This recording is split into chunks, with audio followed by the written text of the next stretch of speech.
انبیاء کرام، صحابہ کرام، اولیاء کرام اور بزرگان دین کے واقعات کو قرآن و حدیث کی روشنی میں سننے کے لیے علامہ ارشد قادری کے آفیشیل یوٹیوب چینل کو سبسکرائب کریں اور بیل آئیکن کو پریس کریں۔ اعوذ باللہ من الشیطان الرجیم، بسم اللہ الرحمن الرحیم۔ السلام علیکم ورحمۃ اللہ وبرکاتہ۔ آج ہم قوم یونس علیہ السلام کے متعلق کچھ گفتگو کریں گے۔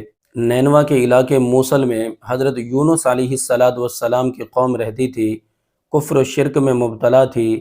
اللہ تبارک و تعالی نے حضرت یونس علیہ السلام کو ان کی طرف مبعوث فرمایا۔ آپ نے بت پرستی چھوڑنے اور انہیں ایمان لانے کا حکم دیا۔ ان لوگوں نے انکار کیا، آپ کی تکذیب کی۔ آپ علیہ السلام نے بحکم الہی عذاب نازل ہونے کی انہیں خبر دی۔ ان لوگوں نے کہا کہ حضرت یونس علیہ السلام نے کبھی کوئی غلط بات نہیں کہی، کبھی جھوٹی بات نہیں کہی۔ دیکھو، اگر آپ علیہ السلام رات کو یہاں ٹھہرے رہے جب تو کوئی اندیشہ نہیں، اور اگر رات یہاں نہ ٹھہرے تو پھر سمجھ لینا عذاب ضرور نازل ہوگا۔ آپ علیہ السلام رات کو اپنی قوم سے تشریف لے گئے۔ جب صبح ہوئی، عذاب کے آثار نمودار ہو گئے۔ آسمان پر سیاہ ہیبت ناک بادل چھا گئے، پورے شہر کو دھوئیں نے اپنی لپیٹ میں لے لیا۔ اب ان لوگوں کو یقین ہو گیا کہ عذاب نازل ہونے والا ہے، تو انہوں نے حضرت یونس علیہ السلام کی جستجو کی اور آپ کو نہ پایا۔ اب انہیں اور زیادہ اندیشہ ہوا، تو ان لوگوں نے اپنی عورتوں، بچوں اور جانوروں کو لے کر جنگل کی طرف روانہ ہو گئے۔ موٹے کپڑے پہن لیے، توبہ اور اسلام کا خوب اظہار کرنے لگے۔ شوہر سے بیوی، ماں سے بچے جدا ہو گئے۔ اللہ تبارک و تعالی کی بارگاہ میں گریہ وزاری کرتے ہوئے کہنے لگے، جو حضرت یونس علیہ السلام لے کر آئے ہم اس پر ایمان لا چکے ہیں۔ جو مظالم ان سے ہوئے تھے ان کو دفع کیا، پرائے مال واپس کیے، حتیٰ کہ اگر ایک کا پتھر دوسرے کی بنیاد میں لگ گیا تھا تو بنیاد کو اکھاڑ کر پتھر نکال کر واپس کر دیا۔ اللہ تبارک و تعالی کی بارگاہ میں سچے دل سے توبہ کی۔ اللہ تبارک و تعالی نے ان پر رحم کیا، ان کی توبہ قبول فرمائی، ان سے عذاب کو اٹھا دیا۔ اب یہاں پر ایک سوال پیدا ہوتا ہے، جب عذاب نازل ہونے کے بعد فرعون کا ایمان اور اس کی توبہ قبول نہ ہوئی، تو قوم حضرت یونس علیہ السلام کی توبہ قبول کرنے اور ان سے عذاب اٹھا دینے میں کیا حکمت تھی؟ علماء کرام نے اس کے کئی جوابات دیے ہیں۔ ایک تو یہ کرم خاص تھا حضرت یونس علیہ السلام کی قوم کے ساتھ۔ دوسرا جواب یہ ہے کہ فرعون عذاب میں مبتلا ہونے کے بعد ایمان لایا، جب امید زندگانی ہی باقی نہ رہی، جبکہ حضرت یونس علیہ السلام کی قوم عذاب میں مبتلا ہونے سے پہلے ایمان لے آئی۔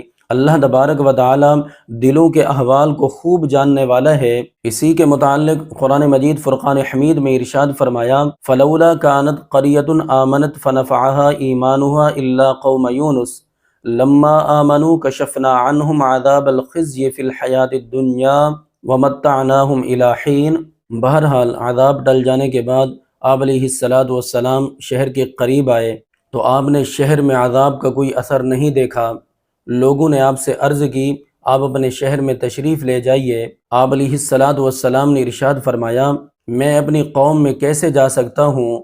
میں تو ان کو عذاب نازل ہونے کی خبر دے کر شہر سے نکل گیا تھا، اب عذاب نازل نہیں ہوا تو یہ لوگ مجھے جھوٹا سمجھ کر قتل کر دیں گے۔ یہ فرما کر آپ علیہ السلام اپنے شہر سے واپس پلٹ آئے، ایک کشتی میں سوار ہو گئے۔ وہ کشتی جب بیچ سمندر کے پہنچی تو کھڑی ہو گئی۔ وہاں کے لوگوں کا یہ عقیدہ تھا، یہ نظریہ تھا، صرف وہی کشتی سمندر میں رک جایا کرتی ہے جس میں کوئی بھاگا ہوا غلام سوار ہو جایا کرتا ہے۔ چنانچہ کشتی والوں نے قرعہ نکالا تو حضرت یونس علیہ السلام کے نام کا قرعہ نکلا۔ کشتی والوں نے آپ کو سمندر میں پھینک دیا اور کشتی لے کر آگے روانہ ہو گئے۔ رب ذوالجلال کی شان دیکھیں، فوراً ایک مچھلی نے آپ کو اپنے پیٹ میں جگہ دی۔ مچھلی کے پیٹ میں جہاں اندھیرا تھا آپ وہاں قید ہو گئے، مگر اسی حالت میں آپ علیہ السلام نے اس آیت کریمہ لا الہ الا انت سبحانک انی کنت من الظالمین کا وظیفہ پڑھنا شروع کر دیا۔ اس کی برکت سے اللہ تبارک و تعالی نے آپ کو اس اندھیرے سے نجات عطا فرمائی اور مچھلی نے آپ کو آ کر کنارے کے اوپر اگل دیا۔ آپ اس وقت بہت کمزور ہو چکے تھے۔ اللہ تبارک و تعالیٰ کی شان دیکھیں کہ اسی جگہ کدو شریف کی ایک بیل اگ گئی، آپ اس کے سائے میں آرام کرتے رہے۔ پھر جب آپ علیہ السلام نے کچھ توانائی آ گئی تو آپ اپنی قوم میں تشریف لے گئے۔ آپ کی قوم نے آپ کا استقبال کیا اور آپ علیہ السلام پر ایمان لے آئے۔